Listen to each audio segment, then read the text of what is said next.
Welcome to episode 14 of Rolling Sober. I am Coach James, I'm Zach, white belt Zach, if you're nasty.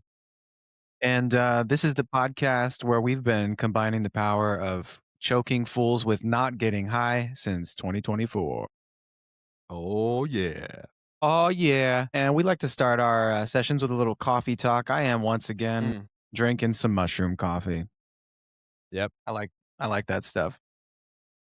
You know, we talked a lot about it last time, James, but I've been thinking about getting me some. And I went down a deep, deep rabbit hole. And I went so far deep through the rabbit hole that I came out the other side with the opinion that I think it's just witch doctorism. And I did like a deep dive on the guy who founded, I think it was Mudwater, one of the ones that you were recommending. Uh-huh. And he's just like a VC bro, and they were talking about how it's just it's not like bad for you, but there's What's no a proof VC that bro? it's like a tech guy. Like his degree is in tech. He's not like a nutritionist or anything like that. He's just like a tech dude who was like, "Oh, I can sell these like fairly cheap ingredients because those kinds of mushrooms are pretty abundant nowadays." And like, I think it's one of those things, kind of like whey protein is just a bunch of milk byproduct that the milk companies are like, "What do we do with all this shit?" And then they just started putting it in whey or like You think started making so? protein a thing. Yeah. Hmm. Yeah, every once in a while So, recently dairy's been tasting really, like, gross to me, like, out of the blue. It's like I'll suddenly, like, taste, like, I don't know, like, sweat, like the oof. sweat of the cow or, Ooh, like, oof. the Yeah. hormones or something. I don't know, it's gross every I now had and again. a I had this is a crazy tangent, but I had a Elton John impersonator that I was backing up for a while, and, he told me he was a real vegan dude, and he told me that you get a lot of blood and mucus in the milk no matter there's no way around it, like, you're gonna get udder blood, and I was like, "Gee," ever since then, I don't think I've been able to drink whole milk when he said Yeah. that. I mean, I'm holding It's rough. out, you know? It is a very nutrient dense food, you Right. know? Um, I just had some Gouda on my omelet, I'm not gonna stop dairy, but yeah. I know what you mean. It's tough. Ethically, it's tough. I didn't want to shit on your mushroom coffee right out of the gate. I was just saying I went through a thing. I think it's more me. I'm turning a real frugal corner right now. I'm really trying to save cash as much as I can, and Yeah. I'm trying to like make a list of essential and non-essential things for me right now. Like Yeah. like gym membership. Right now, it's essential. I think I can keep that. Yeah. A certain food things. I'm like, coffee, kind of essential. Mushroom Yeah. coffee, not essential. You know what I mean? So that's where it Yeah. landed. I don't mean to yuck your yum at all, No, no, no, but no. I'm just drinking my normal coffee. Normal This is espresso something over the that morning. This is something that Maeva bought, and she did not drink it, so Yeah. I'm just reaping the benefits of that, and the previous one actually was, like, an old roommate who had it mailed to the house, Mhm. Mhm. lived in one of the ADUs on the property. I texted him and I was like, "Hey, dude, your this mushroom coffee came," or he's like, "What is it? Where's it from?" I said, "It's from Rise, R-Y-Z-E." Mhm. He's like, "Oh, it's mushroom coffee, you can have it." So Yeah. I It's like, actually whatever. Yeah. never purchased any You mushroom never bought coffee. into it. Okay, well, that's cool. I You're just never riding purchased the it, wave. but back when I used to work at the tonic bar at Erewhon, I was super into tonic herbalism, and so I Sure. was, eating a lot of adaptogenic mushrooms and so on and so forth. Why are you squinting your eyes? You look No, really Erewhon's skeptical. great. Not skeptical, no, I just the fact that you said that sentence of, "I used to work at the tonic bar at Erewhon," is, like, maybe the most LA it made me miss LA, I got, like, nostalgic. I was like, "Oh my god, those nouns exist make me happy." I don't know. Yeah, yeah. It was a like a Buddha smile, like, "Ah, yes. Yeah, Humans are funny." I'm glad that they exist too. Yeah. It's a little goofy though. I mean, Yeah. No, big time. most people in LA are gonna tell you now that Erewhon is unnecessarily expensive, Yeah, like, yeah, that's it's a lot almost goofy. one of the selling points, I think, is that, like, Mhm. no poor people can come here. It's kinda like Zello, I think, where it's like a bit that people just go to look at stuff they can't buy and just like, "Look at this fucking Right. look at this fucking Look at this seaweed that's avocado. $35." Yeah, exactly. It's a $8 avocado. Yeah, exactly. But It's there to, like, just maybe it's it's a the content best thing. avocado. They're Boy. saying it's Oh, the no. best. Yeah, it's terrible. It's terrible. Speaking of trying not to be a consumer, Mm, right? Was what you were talking about a moment ago. yeah. I have realized recently that consuming things has become so easy, it almost becomes like a thoughtless process. You know what I mean? I kinda need this thing, and then you go on Amazon and it's like, boom. And, So easy. It's so easy and it's kinda disgusting, actually. It's so easy. I mean, it is nice to not have to go to the grocery store for one small thing, but then think of the energy that's required to bring it to you, but then again, you would have been driving to the grocery store anyway and Right. someone drove it there. So it's Mhm. I don't know, dude. It's a toss up. Yeah, However, I it's don't tough. wanna support a company as huge as Amazon, but are there any other Yeah. small companies that are doing the same thing? It's kind of like, I could go to CVS, but that's a Mhm. huge company as well, you know? Right. Yeah, if is Anyway, it worth it to walk to I'm trying to think of the nearest, like, independently owned market near Oaks, maybe? Like, that is it no, no, worth no. it to I walk a live by mile? Yucca Market. I live by Yucca's Yucca okay. Yeah, Market. that's an Yucca independently owned. Market is okay, but it sucks price-wise. It's, like, so Right. expensive, Well, that's what you're you paying for, know? right? You're paying for the I think that not they would having to sell more undercut. stuff. Yeah, I mean, they can't, right? Like, Amazon has those low prices because they can't. Like, they can almost run at a loss because 'cause they're making money off so many other things and undercutting in Yeah, other ways and stuff. That's why it's right. so cheap Yeah, they're and they're awful. they're undercutting people and then Yeah. running them out of business because no one can compete with them, Right. I.e. Yucca Market. i.e., we need some trust busting. Yeah, buddy. We'll get into it. Yeah, I hate them all. We'll save the politics for later. I got exciting news. I took my blue belt test, White belt Zach. and your boy passed the theory, Prova Teórica, the theory portion of it. We were talking about how crazy it is that there's a written test for blue belt down here, but I kind of think it's awesome also in some ways. And I did the theory and then the technique portion. So I did basically, I came in, they gave us all a pen and a short test with like 10 history and rules and conduct and etiquette questions. I think it was technical. Here's the different things. There's the technical concepts and rules of jujitsu, the history of jujitsu, and then the conduct, etiquette, and hygiene that is important to know as a jujitero. And then we went and got on the mats, and I think most of the black belts in the school were there, which is awesome. And higher belts were there and had clipboards, and basically had you with like a blue belt uke or a purple belt uke. Just showed them basically like they had a checklist of like, show me 4 sweeps, show me this, show me that, show me. I need 4 times where you do three technique or a drill that encompasses 3 techniques. So like take down, pass the guard, submit in 3 different ways. Okay. Stuff like that.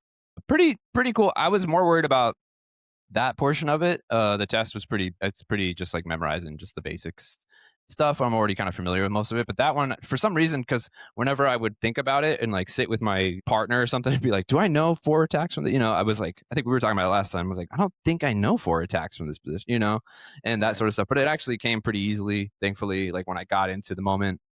I think having other people around me too was helpful. I could kind of cheat a little bit and just like scope over, like, oh, that's what they're doing for 50-50 or whatever. This person's trying this kind of attack. So But it you got worked out to good. attack from 50 Yeah. So you had to do 2 50-50, like from top and bottom of 50-50. I know 50-50 is kind of an equal thing, but like 2 attacks for the listeners, and he's then doing the scissoring thing with his doing the fingers. scissoring business here. This is 50-50. I mean, they should call it scissor, but it is 50-50. And then attack twice from that. And then like pass the guard twice, basically. You know what I mean? Like escape twice or any technique. It doesn't have to be. I think I misled you when we talked about it before, where I said you need 4 attacks. It was like 4 techniques. So like a couple attacks, a couple escapes, a couple transitions to maybe another position, something like that. Like as long as you have a technique that is very clearly like a move you learned in X position for 4 times, 4 different techniques is how it did. Let me actually pull up. I have the simulated written test, but I want to look up the actual like shebang of what was required of everybody, just so I can clearly state it again because it was interesting. I think it's good. We talked about like whether or not we thought it was like overkill and kind of crazy that they do this down here at this gym. I've only heard that I don't think it's very common in America to have like a blue belt test. I've heard of it before, but I never saw it. So Yeah, I think that they do that stuff at Gracie, like the Gracie Baja gyms. Gracie Baja does it for sure. I think there's like a couple. I think yeah, a lot of Gracie derivatives I'd probably do it, and like Sure. Henzo I think probably does it. Um, I know what's that one Cobrinha that's like very traditional. They have like a very strict sort of like they don't even let you roll. I don't think when you start, and like they have like a very clear program that you go through. It's like 6 or 8 weeks until you roll, and then it's like a very set amount. It's all very clearly labeled, which is kind of Wow. cool. That is But cool. yeah, so this one is, yeah, 4 It's tech different. demonstrate. Yep. It's I think it's great. Now that I've gone through it, this portion of it, I think it's a cool thing because even in the test, it wasn't so much like a test that you would just, unless you absolutely couldn't think of any techniques, it was also them making sure you knew how to do it correctly. You know what I mean? So, like, I pretty easily thought of a technique. I didn't have a moment where I was like, oh, fuck, I can't think of one. I think it maybe happened for a split second once or twice. But I noticed with other folks, like they would kind of help them a little bit, like, hey, maybe this thing, and then they'd see if they could pull it off, and then they would fix it. And like in that high pressure environment, you realize like what you know, and also, like, they quickly taught them and like, "Oh, yes, I do know this. I just need to be under pressure a little bit and how to do it well." Like, I did some techniques and he's like, "Yeah, do that again, but, like, do it perfect. Like, do it change this detail, change this detail. Okay, now you know how to do an armbar. Good, like, you know that now." And I think that's important because I think people go through enough classes to drill everything and do all the moves, I think, but I'm sure if you force them, like, do a perfect armbar right now, most people couldn't. So I think that's really cool that they force that on you. Arm bars are kind of my bread and butter, actually. I was realizing recently it's like kind of the one that I hit the most. Yeah. I'm learning something that I one of my Brazilian buddies who I when I moved down here, it was a friend I already had from ships, brown belt friend of mine, was telling me something like it's all angles when he was talking about like the Yeah, techniques. He's like, you don't even yeah, need to know. He's like, you could be a caveman in a cave and like just just roll all the time, like not take any classes, just roll a lot. And if you just know that, like you just need to find the angle of when the joints get under pressure. Like, if you just okay, find a way to make the elbow go like this, I'm doing for the listeners, I'm doing, like, extending my arm and hyperextending the elbow. Like, just find a right, way to get someone's arm to do that. yeah, And there's a lot and when you start thinking in that way, you actually kinda free yourself up, and there's so many, like, weird, tricky arm bars you can just pull out of nowhere, just from guard or whenever whenever someone gives you their arm like that. Even if you just even just trying to do it, like, almost like just with your hands, like there's little yeah, things like that that work on it won't work on a higher belt, but like be surprised how much that actually happens. That happened to me when I was doing the 50-50 stuff. I was like thinking I did a straight ankle lock and you're only supposed to do the stuff that you can do at white belt, like in IBJJF rules. So it's funny. I've learned so many like heel hooks and stuff like that from doing training in LA at Legacy because right, Brian's really big on teaching everyone those things. right. And here it's like they don't even expect you to like I started doing a heel hook. He's like, no, no, no, what are you doing? You can't do that shit. Yeah, He's like, you were in find the another one you were in the gi in the as well, right? in the Yeah, gi also. Yeah, yeah. which He's is a like, "This." huge no-no. Yeah, exactly. So he was like, figure something else out. And I instinctively just like did just this like weird knee bar thing. Like I just kind of improvised, but I ended up with a knee bar, just like figure four in my legs and flipping over and then just knee Yeah, barring the dude. And he was like, yeah. yeah, sure. He's kind of like, all right, yeah, I guess that works. So it's yeah, if just knowing like I'm just trying to hurt the guy's leg, you'll figure something out. So yeah, Yeah, this at a let me just certain read it point out. you will. Yeah, at some point. It says demonstrate four techniques in four sweeps, four passes, passing of the guard, four back attacks, four attacks from guard, four attacks from mount, four attacks from sing kilos, which is side control, 100 kilograms is what they call it here. It's kind of fun.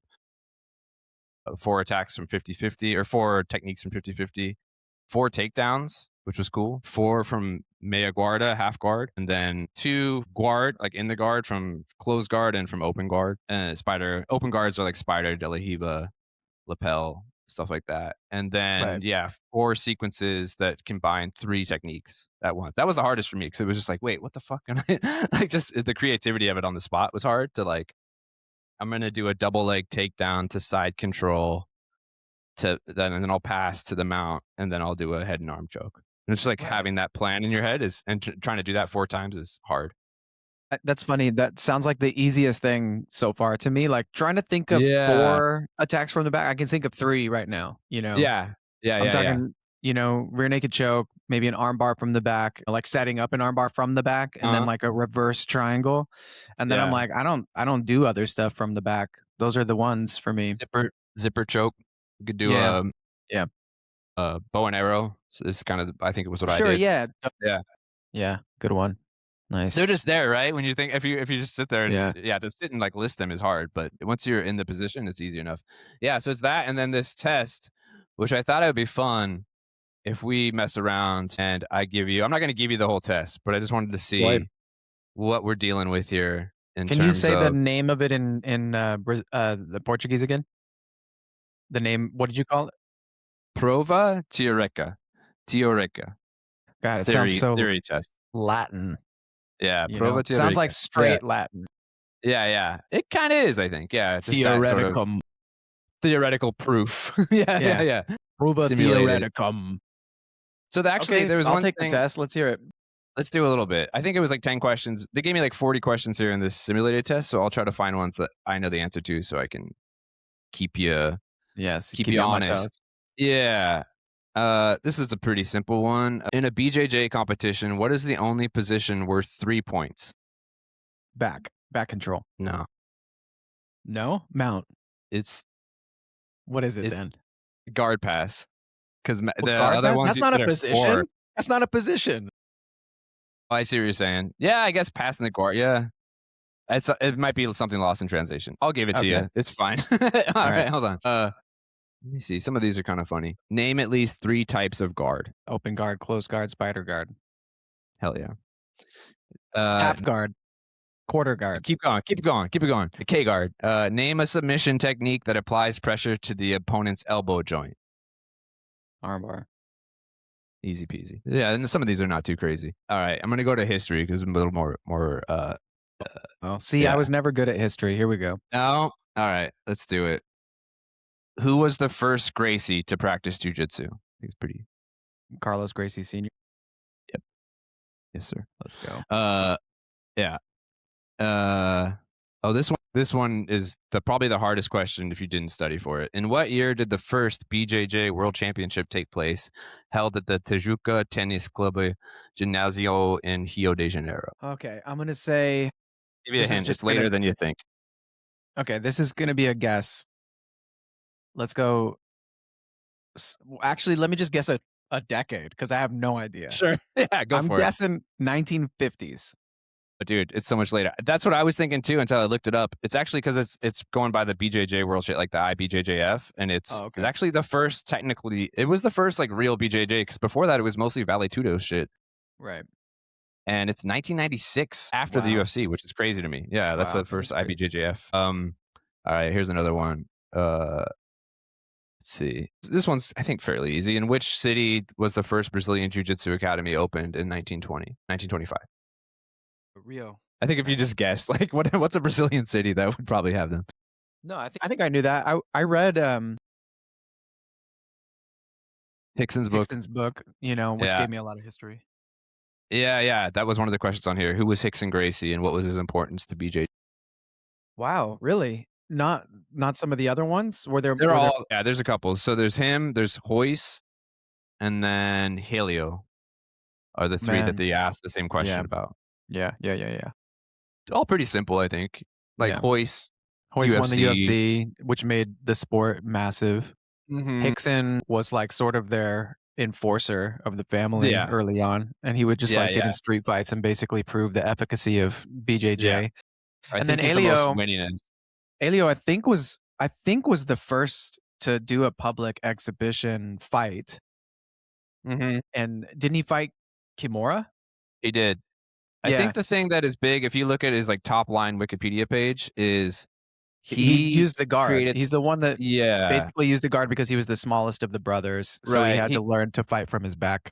A ton of the techniques are from him for smaller, but like the whole idea of like taking on a larger person with a weaker, smaller person is his like all the techniques that work in that way. So all the guard playing, all that kind of shit comes from him. All right. I'm gonna go before we finish up. I'm gonna go to conduct, etiquette, and hygiene. What is the order of the belt colors in BJJ? This is pretty easy. White, blue, purple, brown, black.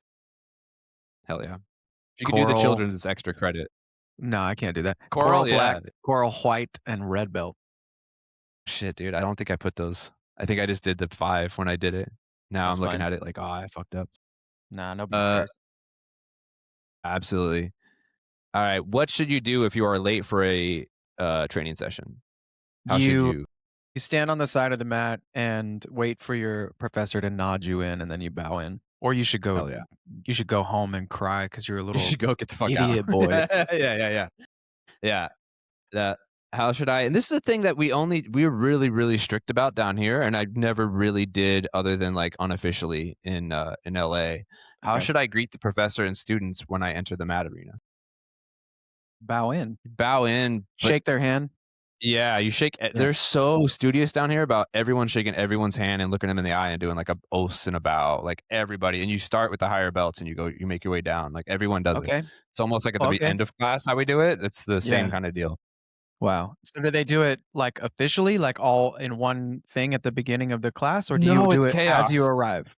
As Okay. you arrive, it's kinda chaos, Okay. and it's funny because you end up just shaking everyone's hand, but I think it's nice. I think it's a cool thing because like, no one is like, "Who's this rando?" You know, like, you kinda have a moment to, like, check in with with everybody, which is cool. Yeah. That's So, cool. yeah, the rest of these are kinda funny. I think a lot of these get are translated in a funny way and are kind of vague. Like, how do you treat a lower graduate student? I think they mean, like, a lower grade student than you. With Just respect. respect, Yeah, you I think know? so, yeah. It's like kinda Yeah. yeah. You Yeah, kind of kinda like basic. you're kind of like a you have to prove the efficacy of jujitsu by beating them up, but you have to do it kindly, and you have to teach Yeah. them stuff like why they lost, and, you're Mhm. showing them technique and stuff. And Oh, then this if is an interest they if yeah. they catch you in something, you congratulate them and don't take it Uh personally. You know, it's funny, I remember Professor Brian, who we started with, giving a speech one day because I think I think it might have been Clayton or someone who was like a blue belt, like, got them, like, was able to tap them, trap them in something, and he was We like, "I talk wanna about be." Clayton a lot on this, Yeah, shout which out. I love, by the way. Yeah, yeah. It's good. He's like the 5th Beatle. But my professor down here, Felipe, he had a similar thing that happened the other day. He rolled again. He's been like out with an injury for a while, and he's getting back to rolling, which is awesome because it's so cool to roll with. But he was saying his dad is like a fairly well known teacher in Hio, I think very well known. But he told him like any teacher who doesn't roll with the students is a fraud. It's just don't ever go to that gym if your teacher doesn't roll with the class. Of course, if they have like an injury or health thing, but for the most part, that's the rule. And he said that my favorite day is when someone taps. I think a purple belt got caught him in something, and he was like, "It's my favorite thing that happens in the world." He's like, "It means it's working. And That's it's cool to awesome. see. Yeah. Here's an interesting one. This will be the last one. It says, "Why is BJJ, despite being the most?" It's a very like humble, braggy one. "Why is BJJ, despite being the most efficient martial art ever invented, considered a non-violent martial art?" Because it doesn't emphasize striking, and Hmm. you can neutralize an opponent without having to hurt them. Yeah, I think that's it, right? Like you don't leave marks. You don't have to physically really harm someone long term and No, you still don't have gain to, some stuff. but Yeah, you can. you can, but you don't have to at all. Yeah, you can end a fight without someone leaving injured, you know, Sure. if they're And not, like, really going nuts. yeah, and if you were to, like, utilize boxing to there's almost no way Mhm. someone's not gonna get hurt if you're Yeah. boxing them. You know what I No. mean? Yeah. You could punch them in the stomach and basically they would be like, "Oh, Yeah. dude, You could this guy rock a knows how to yeah, fight. yeah, I'm not gonna fight yeah. him." You could rock a leg kick on someone and they're like, Mhm. "Oh, no, never mind. Shit. This guy Yeah. yeah, this guy's, like, powerful and scary." Right. Yeah, you But could tip jujitsu someone. more so, I think, is pretty gentle in that way. It can be, but you can also kill somebody or Yeah. catastrophically damage their joints. Yeah, big time. Oh, actually, there's one more that I like a lot in here that we also it's also a cultural difference that I noticed is a lot more adhered to and, like, super strict down here, and I didn't feel it too much. I think it's still a rule in our gyms in LA, but I didn't feel it as much. A pair consisting of a blue belt and a black belt are training and bumps into another pair consisting of a black belt and a purple belt. Which pair should yield the space and move? Duh, it's the lower belts. Yeah, yeah, which is something I, like. Yeah, they really are crazy about here. Like, not crazy about, but they'll just like if there's like a 2 black belts training, they will straight up just like maw into all the white belts. Like everyone is just expected to get up and move. Like they're not like disrespectful about it really, but they are not gonna ever like move out of the way if you're a white belt Yeah, or yeah. a yellow belt. Yeah. No, that's Cool. the same in our gym, actually. So a lot of these rules I that think you're so, yeah. reading, they're on that, code of conduct, that huge code of conduct thing that's Yeah, in I our was gym. wondering. Yeah. Yeah, makes sense. Yeah, I think it's all pretty basic stuff. I mean, they just wanna make sure that you just kinda have that general knowledge before you pop it off. But yeah, I That's feel good cool. about So it. I just have to I'm do the essentially a I'm essentially a blue belt level with my knowledge, so that's pretty cool. oh, yeah. Oh, at least. I think you'd be fine. I think I'm if you wondering came in so and did the whole shebang, they would honor your belt level. They'd be like, "Yeah, you're a they'd be brown like, belt." "Alright, yeah, you're a brown belt." Yeah, yeah. When I rolled at Hodger Gracie's gym Mm. in the UK, I was, like, really, really like, "Oh, no, I'm gonna embarrass myself," like, what if I'm not really a purple belt? What if all this imposter syndrome stuff started up? And then I actually, I held my own. I really did. There was one enforcer purple belt that just destroyed me over and over again, but then I rolled with Mhm. one of their brown belts and I got him in something, and I rolled with another one of their purple belts and it was a stalemate, and then I rolled with one of their blue belts Mhm. and won. And Mhm. so I was like, "Okay, I'm a purple belt. I am a purple Yeah. belt anywhere right now." So that's pretty cool. Yeah. That's a good feeling. I think about that a surprising amount of times when I'm training at my gym of like, who could James give a run for their money? And like, who are these guys? Yeah, do you If think when you about come that? down here, yeah, I literally do. I'm like compared to, I try to match up like people at at my former gym in LA and be like, is this? Because it's hard to tell because I just see them training together and I train with them. I definitely feel like, oh yeah, they're like the black belts down here feel like black belts and they whoop my ass, everything like that. But I'm like, I wonder if like, yeah, you threw a Clayton in there just to bring his name up again, or you, if you like rolled against all these black belts, if you would be like, oh my god, these guys are monsters, or if you would think like, yeah, they're about the same as legacy folks. Like, I'm curious to see what your opinion will be when you inevitably come down and hang out. Yeah. It's The black belt that I rolled with in Hodger Gracie's gym was monstrous. yeah, Just fantastic. And in fact, it's the one that Professor Alberto told me to go and introduce myself to. nice. Yeah. He was like, when you're down there, go to Hodger's gym and introduce yourself to this person." So that was pretty cool. That's rad. Speaking of clay, I do want to talk about one thing that we haven't talked about on this show yet. Yeah, Clay works for a company called Function Health, and they do these really extensive biomarker labs on you. You give a little bit of blood, and they take your blood and they analyze it. There's a bunch of biomarkers, 115 different biomarkers. Yeah, and it like checks out your autoimmunity stuff, your electrolytes, your heart, your kidney, your sexual health, like your testosterone, hmm. or at least your sexual male health, your nutrient content, stress and aging, and your environmental toxins, your liver, Whoa, pancreas, I was thyroid, I know immune Clayton. regulation. I feel like I know the man fairly well. I was today years old when I found out what he actually does for a living. I think we've talked about like invoices Yeah, and corporate culture, but I never actually clocked that that's what the company does. That's cool. right. Yeah, it's super cool. And he hooked me up with a free, I'm deathly afraid of giving blood, but Mm. he hooked me up for Vampires. free and was like, basically, he just wanted me to talk about, and share Nice. his company. So that's what I'm doing right Pluggy now. plug.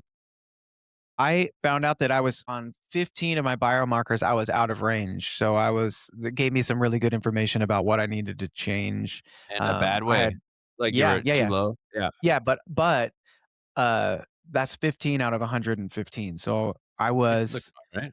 yeah, absolutely. And so it turns out my biological age is 27 and I'm Hey, 37. So when I found that you out, I know got a new lease on life. I was like, "Oh yeah, my that's god, awesome. I'm 27 years old."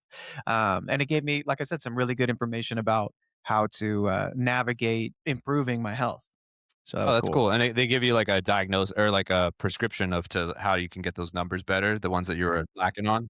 That's cool. Yep, 100%. What a vibe. So I'm actually gonna, I'll post a little link in our, episode Hell yeah. description if any listeners wanna check out Function Health, and you'll get $25 off of your, Function Health You love to see it. test. You We love to love to see see it. it. That's rad. I should get on that. I'm scared kind of to see my if I get it comes back and I'm, like, 48 or whatever, that would be a bummer. Looks so was I, so was I, Yeah, but, it's good information because I was actually that's like, I was true. low on omega-6, my blood pressure was high, Mm. I had too much sugar. I think I kinda screwed up and ate something, like, really sugary the night before, I shouldn't have done that. They Mm. they actually they said, like, eat a very simple meal the night before and then fast for 8 hours, and I ate something, like, super sugary the night before, so that was one of my failings. Mm. But, 27, dude. I'm 27. That's wild. Tell that to That's my gray hairs. you Tell that to my know? gray I hairs. know, I was thinking about that. I was thinking if I saw some video of a guy shaving his beard because 'cause he's got the little gray boys like I got, and it Uh-huh. makes him look to be like, "Oh, I look so much younger if I do this." And I was like, "I think I like having some tread on the tires." You know Your what I mean? wisdom. Yeah. Yeah, the wisdom vibes. Have you ever, Or like, considered how Gordon Ryan dyes his hair silver before he fights? mhm.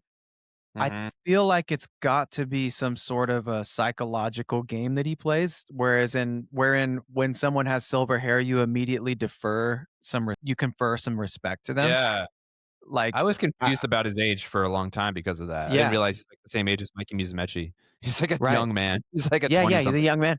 I was just thinking about that the other day. If anybody has any, info about whether or not my postulation is correct, I would love to hear that. There's only one way to find out. I'm gonna go buy some gray hair dye right now. Next week, Yeah. you'll see me I was totally, actually doing just for men Gandalfing. on my mustache because my hair on Yeah. my mustache is so blonde, and I Mm. don't for the listeners who are not watching, I don't have a mustache right now, and I do No, look I got like I you. could potentially be 27, don't wanna Yeah. Looking good. that was Looking my own good. horn. I Yeah. tooted No, it. it's good. We'll let you. You gotta do it. You gotta be positive. I think that takes us to our good to a nice segue to our topic, our mental health topic for the week, which is how to deal with feeling good Yeah, and not fuck it up. yeah, I think it's we go through stages in life and it's always up and down as no matter who you are, no matter where you're at. And I think as sober dudes, one of the most challenging things for me is navigating what they call like a pink cloud era or just a time when I'm feeling like everything's working. Because yeah, inevitably, what happens with me, I'm sure, I think you too, James, you told me is like you immediately go to what wait a minute, something's about to give. Like your right. brain can enjoy it for about 30 seconds and then go, wait a minute, everything's fucked up actually, like Yeah, it's tough. I just got to a point where I was waiting because the nature of my job, I kind of get paid in like these big chunks every few months. And I was waiting on one of those chunks and it was a little late because the holidays and it was stressing me the fuck out. And I was like, everything's fucked and stamping around my house and pissed off and sending really passive aggressive emails. And then I got paid and everything's cool and I got a great partner and like a cat that I love and all this and a plant that's not dying and like everything's good. And I was sitting on the balcony, I'm just like fucking leg is shaking, stressed out. yeah, Everything's yeah, fine. I can't just accept it, and then it yeah. turns into self-sabotage.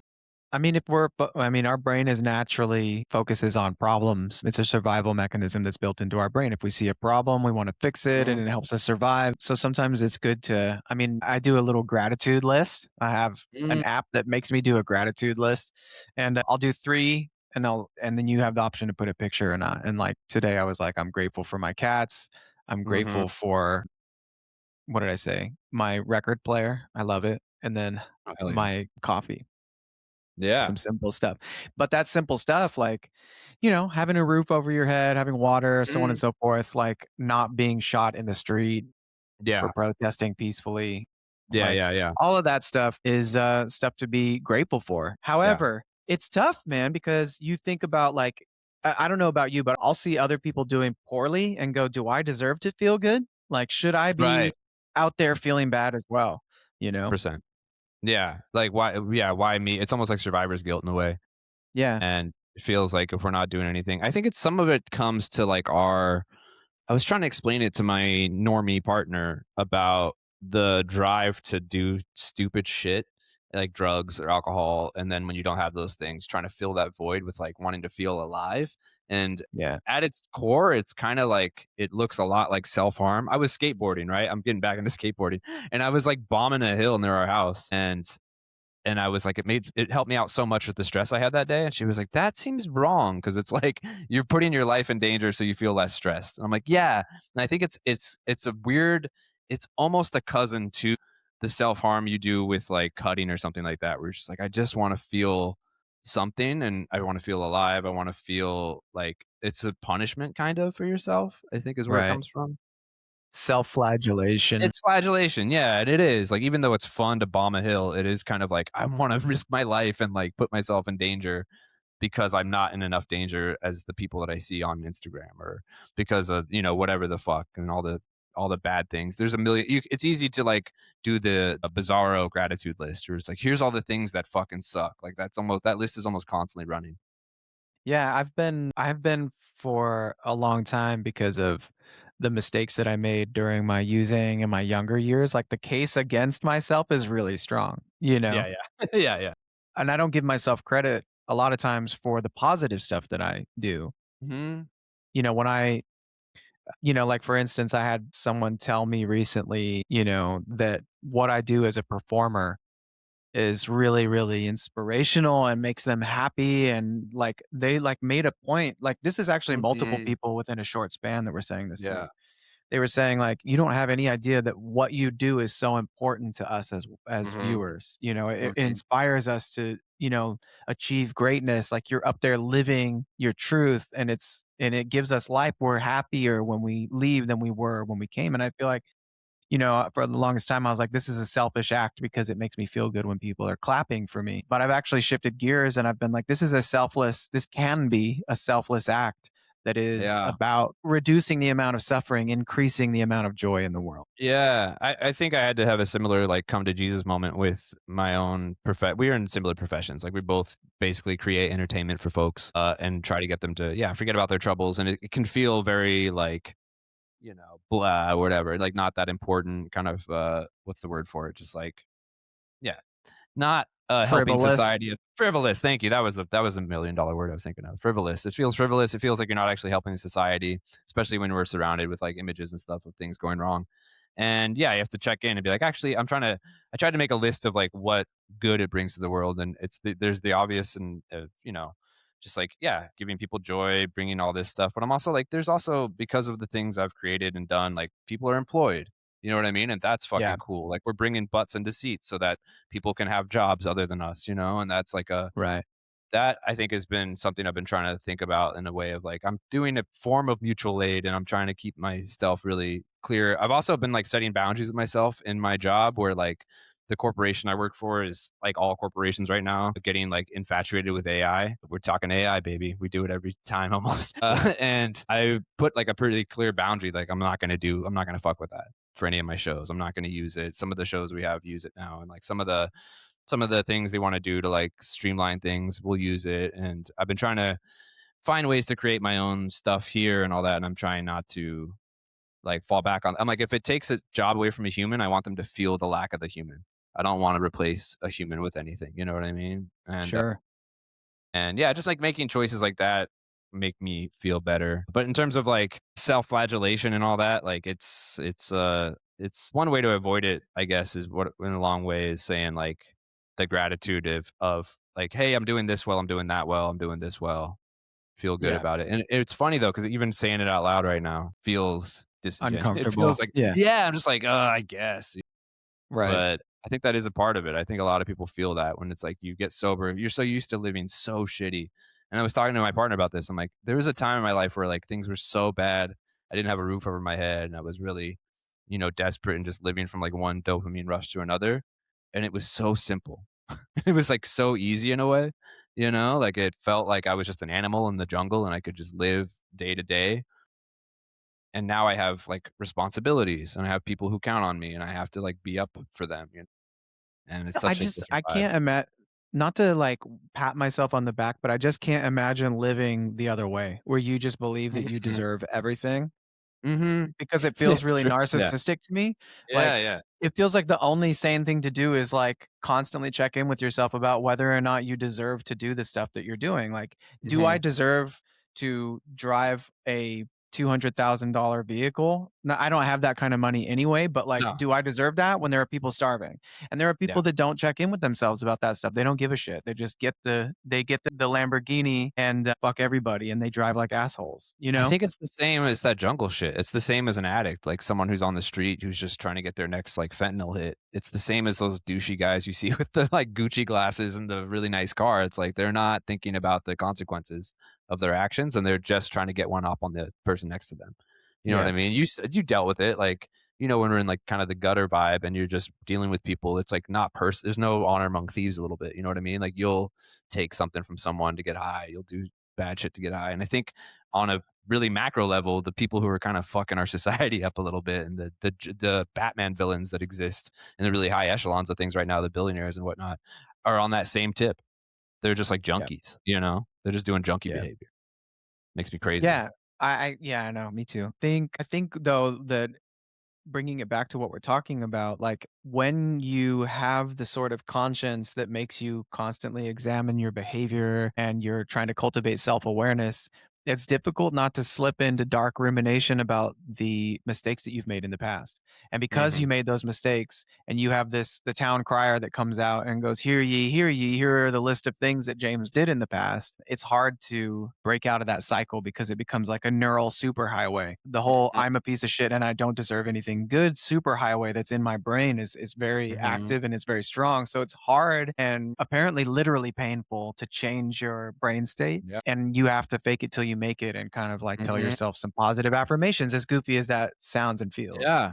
I've noticed it on a macro level. I'm trying to connect it with, uh, my job and, like, studying because we both, like, learned songs before, right? You have to memorize lyrics, memorize chords, things like that, and you feel when you're frustrated and learning those kinds of things, it doesn't come right away, and you can feel your brain hurting a little bit, and, like, you're learning, you're growing, and I just try to think about it's the same, like, giving yourself the, permission to have gratitude, feel like this morning I woke up super depressed, kind of like in a just a chemical way of just like I feel kind of shitty. I didn't sleep that good. My neck kind of hurt, and I remember just trying to get my day going. I couldn't make it happen. The coffee wasn't kicking right, and I just wasn't quite doing it. I was kind of pacing around, and then I just sat down and like played some stuff on the piano I know I couldn't, and tried to get my brain to kind of go outside. And then I started cleaning my inbox and my email, and just like doing things like that that are uncomfortable, kind of, or just annoying chores, Yep. or stuff that engaged my cortex, and it Yeah. magically, I mean, it's not magic, it's pretty obvious. I felt fucking less depressed, and then I could start,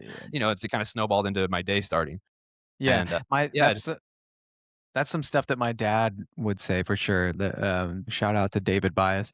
He would hell yeah. say, if you are stressed about money, go and clean your house. Yeah, man. And he's like, I don't know why, but it works. Go clean your It house and work fucking will A, arrive. It's man. like you're cleaning your space and you're Yeah. inviting flow and you're being productive.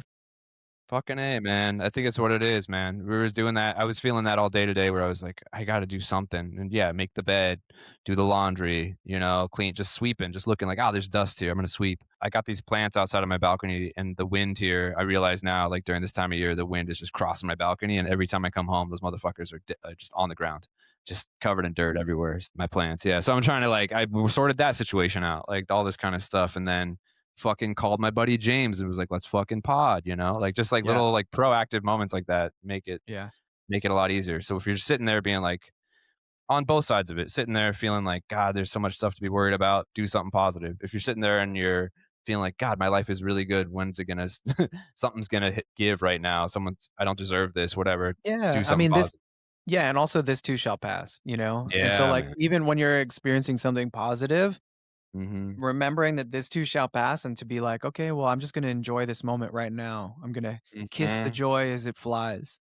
And there's a real nice and simple joy in reading a paperback book and listening to Hmm. a record that's like this Hmm. is this is like all tactile experiences. This is here and now. It doesn't feel like this sort of, there's a sort of cheap exchange that comes with listening to music digitally. Sometimes it kind of feels like Sure. you've cheapened this really mystically beautiful experience. Hmm.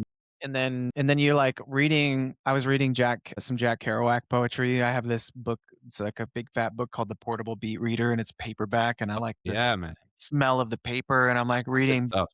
Jack Kerouac poetry and Gary Snyder, and I'm over here listening to like some classical music on a vinyl, and it was just like that I Hmm. bought for like $3, Yeah, and it was just like this is it right man. here.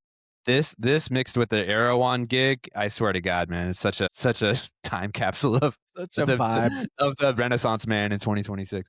I think I 100% agree. You know what it is? A therapist of mine told me this fairly recently when I was talking about just doing like some self care, gratitude stuff like this. Rituals, just create a ritual for yourself, and that's kind of part of that too, of just like checking in and being present. A lot of people meditate, but that's actually a great move. Just put on a record and sit with it and actually actively listen to it.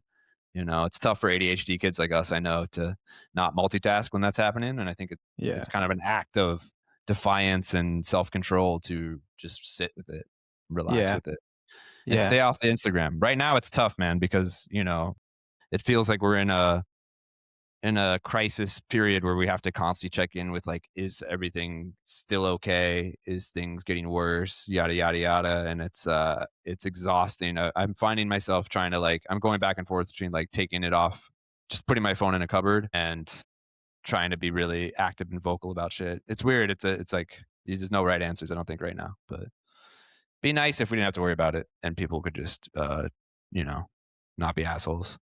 Yeah. I But know, I was just talking to a very conservative friend of mine who's been, like, posting sort of rage baity stuff, and mhm. I was like I prefaced my response on his Facebook post with like a, "Hey, dude, I would really love to be able to have a conversation with you about this without us getting at each other's Yeah. throats. Here's my perspective." And we had a what I could only describe as a very civil conversation. And Mhm. I think that both of us came away from it being a little bit less angry with each other, which I think is the best thing that could have come out of that. I don't think either one of our opinions changed, but we also like observed each other's humanity. Mhm. Um, and I think that that is unfortunately as uncomfortable as it can be and as annoying as it can be to speak with someone who like won't affirm people's humanity in the same way that you will. I think that it's the best possible thing that we can do right now is just Yeah. start to acknowledge each other's humanity and be like, I don't understand why you feel that way.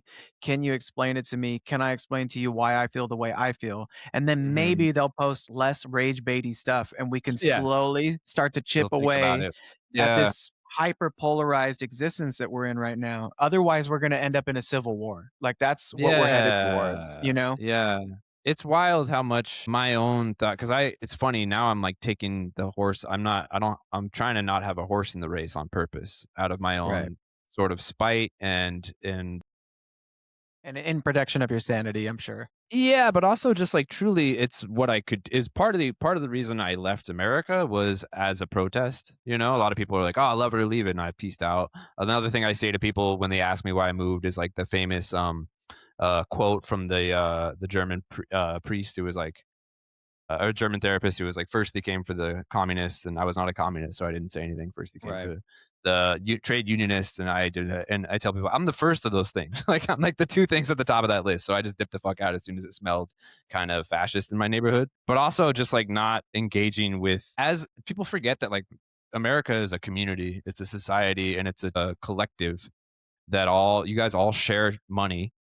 We all share money as Americans. We all like pitch in, some of us more than others, and all this kind of stuff. And that's like, oh, you know, people fight about that all the time. But at the end of the day, we all do pitch in something, even people who are not citizens. And the fact that like all those resources that we all work so hard for and to put together go towards like even one kid being murdered or one child being bombed or one person who is just trying to go to work being like put away and forced to work for like pennies on the dollar for some like rich person in a jail, like a privatized jail, makes me like, I don't want to put even a cent towards that. So I stopped doing that. Yeah.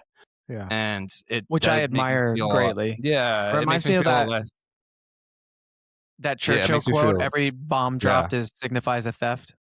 yeah, 100%, 1,000%. Like it's so wasteful, it's so fucked, and there's like no way to really I can't stop it as an individual, but I can at least individually take myself out of the equation. It's like when you're hanging out with a Yeah. bunch of fucked up teenagers, which we used to do when you're on drugs or drunk or something, and they're doing some really crazy fuck shit that you just like ethically cannot be behind. The only, you know, you can't fight all of them, but you can try to protect whoever they're maybe hurting. But at the end of the day, like just removing yourself from the situation is kind of the only thing to do. I kind of advocate for it now, unfortunately. Like it's a bummer. I would like there's times where I'm like, God, I want to just go home and like help and like Yeah. figure this out. And then otherwise where I'm like, they kind of built this for themselves. And the people that are collectively trying to build a society towards something and deciding what their money should go to and what their, you know, what they should do with their day have chosen what we have, right? Like I had that epiphany last year. I was not in the States, but I was like on a boat when the election happened, and I saw a lot of Americans like celebrating, people being sad, and different emotions around that. And I was just like, yeah, they chose it. Like this is what it is, you know. And you kind of just have to let it run its course. Unfortunately, I try to like take a really wide view of things. I was listening last night to the history of the Chinese Revolution and the Chinese Civil War in the 20s and 30s. Like they were in a civil war while they were at war with Japan, and there's like 25 million people killed, which is like an unfathomable amount of people, and the kinds of crazy war crimes and just constant horror that they were under for like 30 years, and that like most people don't even know about that period. And that now everything's like kind of okay, and they're like getting, and their society is really functioning in a way that is like envious to a lot of our neck of the woods, makes me feel like this too shall pass, and it's a way of getting better. Yeah, man. I don't know. There's not really anything to say other than like keep on keeping on and try to just protect each other and make things smaller. Think about your neighbors Yeah. and yeah, just look out for each other. There's a book by Octavia Butler called The Parable of the Sower, I think it's called. Hmm. And it's like a dystopian future, when everything has hit the fan and practical skills become like really important. There's no money, there's no more infrastructure, it's just anarchy. And Hmm. um, if it feels like that's a good book to suggest to listeners right now. Yeah, sure. My European wife who hates guns told me a couple days ago, maybe you should get a gun, which I thought was Yeah. like fucking craziest The amount thing of that I've ever heard her say. the amount of super lived up people that I was friends with in Hollywood, that are because I'm pretty openly pro 2A as a leftist, who have been turning that corner is Yeah. pretty alarming to me. Like You're my partner you're down here pro is 2A. also, yeah, big time. Wow, cool. Yeah, I'm a I've got some friends commie. that have weapons that have been like, "Hey, if the shit hits Yeah, the fan, you can always come here." So I yeah. feel like that's good enough for me, like, I don't need to. I have a complicated relationship with the whole 2A for people who aren't like internet savvy. It's just Second Amendment, pro Second Amendment stuff. The right to bear arms in America. I think America is built on such fucked up chaos and selfishness that the only like it's sort of the emergency hatch. Unfortunately, Right, I saw it like in 2020. I kind of went back and forth about it, especially because all the fucking horrible gun violence that happens in America and how it is. I think it is preventable to like take out the fucking assault weapons out of the street and stuff. But when 2020 was kicking off really bad and we had similar vibes and the George Floyd protests were happening and there was a lot of like general just sense of we're about to pop off. And I remember listening to this story from I think it was like New York Times or something, one of the news podcasts about these people in line at the how popular gun stores were becoming. Everyone was just swamping gun stores like during the pandemic, and that in line you'd have a guy with like a Black Lives Matter T-shirt in front of a guy who was like "Don't tread on me," whatever the fuck, like a conservative coded person, and they were both sitting there and they interviewed both of them at the same time and they were like, I don't like, yeah, I agree with your right to do this. And you could see them, like you could listen in their voice, they were kind of scared and nervous, like they were both about to be armed, and right, just dealing with that reality, it's kind of made them speak in terms that was like mutually assured destruction, where it's like, yeah, we don't want to ever use these because yeah, this would be awful. And when they're faced with the actual feeling of that. And I think it's happening, unfortunately, right now in real time where people are being faced with that option of like, okay, I can buy a gun also. We both have guns. Do we really want to do this? Can we go right. back to like, whatever, some other Yeah, form of this? And unfortunately, the thing that's fucked up and I'm realizing not living in America is this is life almost everywhere else because of America. And right, most of the third world, most of the developing world, this is just existence. Being scared of this sort of like and living this sort of jungle lifestyle is something that's been kind of pushed upon a lot of the world because of American imperialism, mhm, all that stuff. And yeah. to feel it, there's a thing called the imperial boomerang, where you do Oh, yeah, I just imperialism read long about enough. this. Yeah, you do imperialism long enough, that shit will come back to your country, and it's kind of happening now. And I don't mean to like to feel smug about it or laugh about it, but I've been hip to it. I was lucky enough to be raised by really fucking you know, like smarty pants liberals, not even liberals, but like smarty pants leftists who kind of hit me to that young. And I was always being like, yeah, eventually this shit, it'll rot you from the inside, putting up with that kind of stuff and not allowing other people to have freedom and, deposing people and all this kind of stuff is eventually going to come back to you. So that's kind of Right. what's popping off. So yeah, I'm very 2A, unfortunately nowadays. And in Brazil, it's very difficult to have a gun down here. And but weirdly, not weirdly, I guess, because of being a South American country and stuff, there's tons of guns down here because of the United States. And it kind of works out in a way that you already experienced that mutually assured destruction here and with the way that organized crime works and is sort of anti and in league with some of the politics down here. There's sort of a sense of like FAFO a lot. There's a lot of fuck around and find out energy when it comes to electoral politics and stuff down here that kind of makes it so no one really fucks around like they do in the States as much. I think there's still a lot of internet fighting and people getting pissed off. They had a very similar situation that we did in terms of people trying to commit coups and all this stuff. But there's people who are still alive, like my partner's dad, who remembers no democracy and they remember getting into democracy, so they know what it looks like. Yeah, man, it's a bummer, but it's something humans got to go through. It's all right. We do it like I'm every 100 years. curious. Yeah, I'm curious to see if we're going to, because I think there's talk of an attempt to change the Constitution and allow for more than 2 terms of presidency. So I'm really nervous about that because I feel like that's been a really good safeguard for us for a long time. Yeah. I'm just curious to see how far people are going to go to continue this momentum of what's happening right now. Yeah.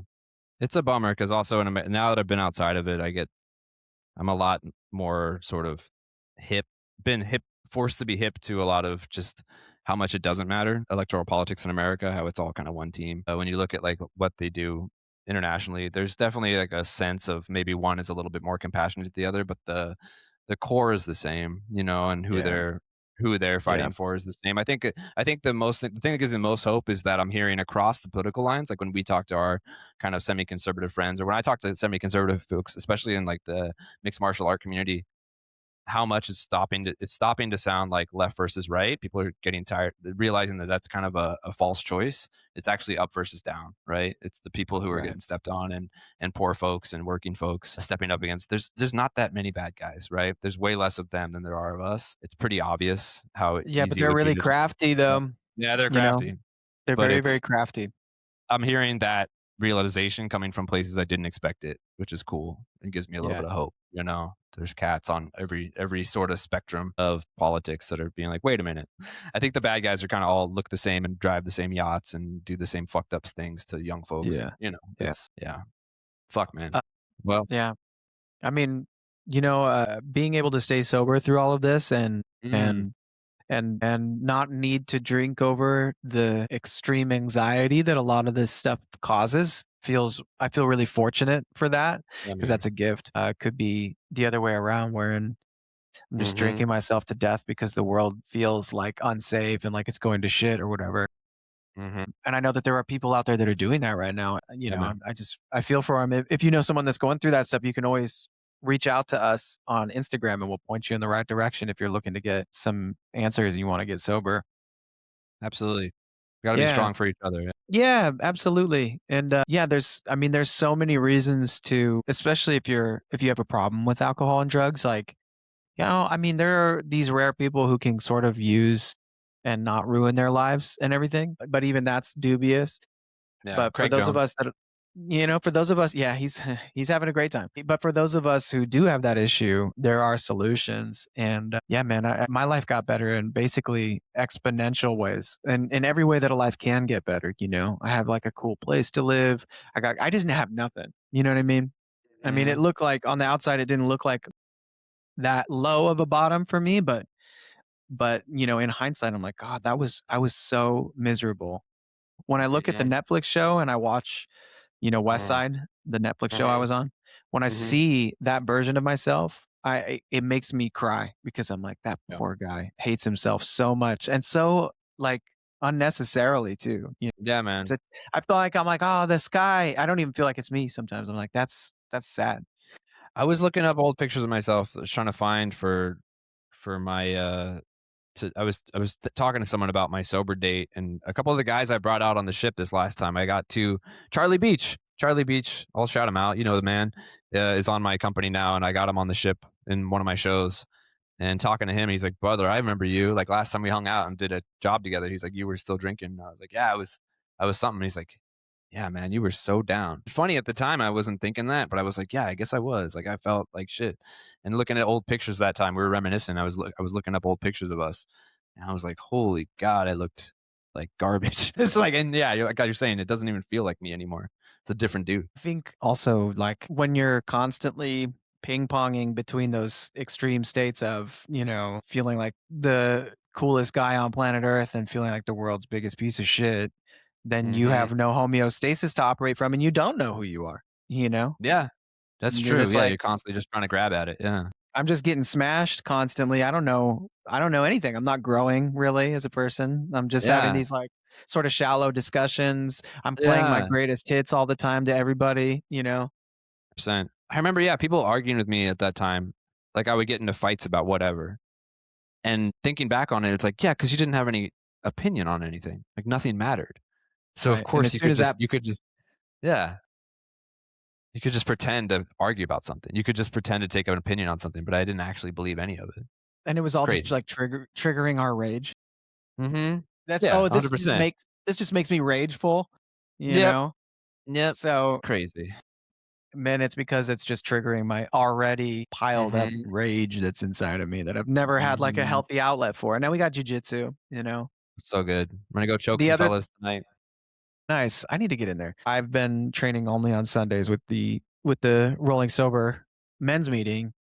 Dude, come on down. I'm telling you, if you and the wifey got, like, 4 days off, I was looking at flights for my mom to come down here and just visit and scope the place out and hang out for a bit, like an extended weekend or something, and I don't know what it is, maybe it's fuel prices, whatever the fuck, but the flights from LAX to Sao Paulo are, like, rock bottom, even around it's gonna be Carnival time in the next 2 weeks, and they're still, like, $400 or something super reasonable, Round so trip. yeah, brother. Dang, dude. So, Well, yeah. I'm so poor right now, I can't even afford that. Thank No, it's God. all good, Thank right? God they've let me sell my, records. The Jimmy Mhm. Darkness record, I've been able to sell it at the shows. So after the show, I, like, sit out Cool, there with, like, a man. little table. Oh, that's huge. And, and speaking of, like, trying to believe that you deserve things and self-worth and everything, like, pricing the record at $40 was like, Mhm. "Oh god," but then you look at new records and that's how much they cost. Yeah, That's how much a new record 39.99, man. costs. Yeah, for Exactly. sure.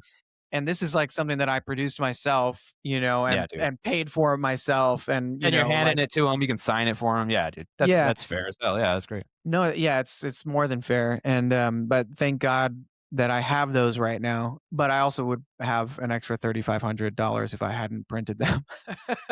Right. Hey, You you know know? what? It'll all come out in the wash eventually. It'll Yeah, it'll that's pop right. off. It'll That's pop right. off. I'll keep I it just going. wrote I really want to I just wrote the movie version of Jimmy Darkness because I have a director nice. friend that wants to Throw it turn it into a movie. throw that puppy into final draft. That's what I'm talking about. It's in, I use something called Fade In. Sure. It's all good. Yeah. Yeah, it's Whatever all the works. same. It's the As same. long as it It's says interior, Courier whatever, whatever. font. Yeah, yeah, Yeah. yeah, yeah.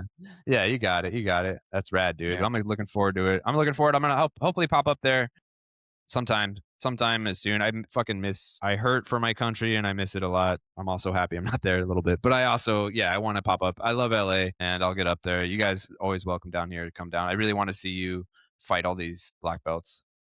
And yeah, And lose and get my ass kicked. yeah, I really wanna see you get your ass kicked by some black belts, dude. yeah, Just I would make love it. me I would love to so just do like happy. a tour around Sao Paulo State where we hit up all the famous gyms and you just get zonked by a bunch of, we just get Mauled. zonked with black belts. Yeah, totally. That'll be "Hey, good. we're doing a thing where we watch James get on camera. We just wanna preserve it in all time just to show people, Yeah. like, that he sucks." Yeah. I think, we were talking also, we're putting more and more content up. Thank you for the couple patrons we have. It's really awesome. We wanna get more on the Patreon, patreon.com/rolling sober. I think some content would be us just getting murked, you know? That's fine. Yeah. I'll do it. Yeah. I'll try to get a round or 2 of me getting murked today just for up there. We're Yeah. gonna try to start throwing up more random stuff for Nice. the extra content. But Nice. yeah, sweet, Yeah. man. Agreed. I think that about wraps it up for us. Mhm. Once again, if you are or you or someone are struggling with addiction, reach out to us on Instagram and we'll point you in the right direction. We are rooting for you. We love you. And check out Function Health. Get your blood work done. Make sure you're healthy. I'm going to post the link to that in our episode description. Mhm. Mm-hmm. Mm-hmm. Mhm. I'll throw up that, theoretical jujitsu test so you can test your knowledge on your own up on the old Patreon. Prova Teórica. Figure it out. Learn about the Gracies. All right, All right, buddy gang. boy. Love you. Love you all, gang. And ciao.